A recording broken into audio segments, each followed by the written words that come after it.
পুরনো বছরকে বিদায় জানিয়ে নতুন বছরকে স্বাগত জানানো আর কয়েক মুহূর্তের অপেক্ষা, কয়েক ঘন্টার অপেক্ষা বলা যেতে পারে। 2023কে বিদায় জানাবো আমরা। বর্ষ শেষের উৎসবে মাতোয়ারা গোটা দেশ, গোটা রাজ্যবাসী। এই মুহূর্তে আমরা সরাসরি চলে যাব টাকিতে। সেখানে রয়েছেন আমাদের প্রতিনিধি সঞ্জিত। সঞ্জিত, টাকিতে এই মুহূর্তে কি ছবি? সন্ধে হয়ে গিয়েছে, ফলত সেখানকার কি ছবি? আজ তো সকাল থেকে আমরা দেখছি যে টাকিতে বহু পর্যটক ভিড় জমিয়েছেন।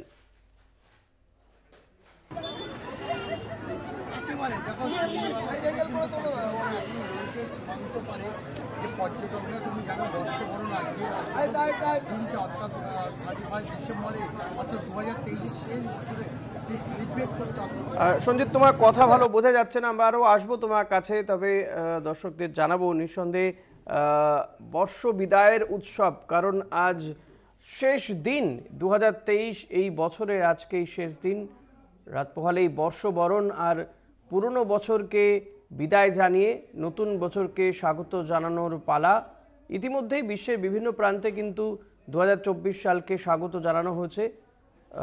তবে আমাদের দেশে আরও বেশ কয়েক ঘন্টার অপেক্ষা। তবে এই সময়টুকু বোধহয় তর সইছে না সাধারণ মানুষের, কারণ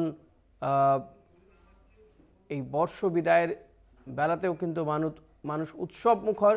বিভিন্ন পর্যটন স্থলগুলিতে ভিড় জমিয়েছেন, মন্দিরে মন্দিরে পুজো দিচ্ছেন তারা, যাতে আগামী বছর খুব ভালোভাবে কাটে সেই আশা রেখে আজকেই তারা এই বছরের শেষ দিনও কিন্তু মন্দিরে গিয়েছেন, বিভিন্ন প্রার্থনা স্থলে যাচ্ছেন এবং আনন্দে আত্মহারা হয়ে বিভিন্ন জায়গাতে ঘুরে বেড়াচ্ছেন।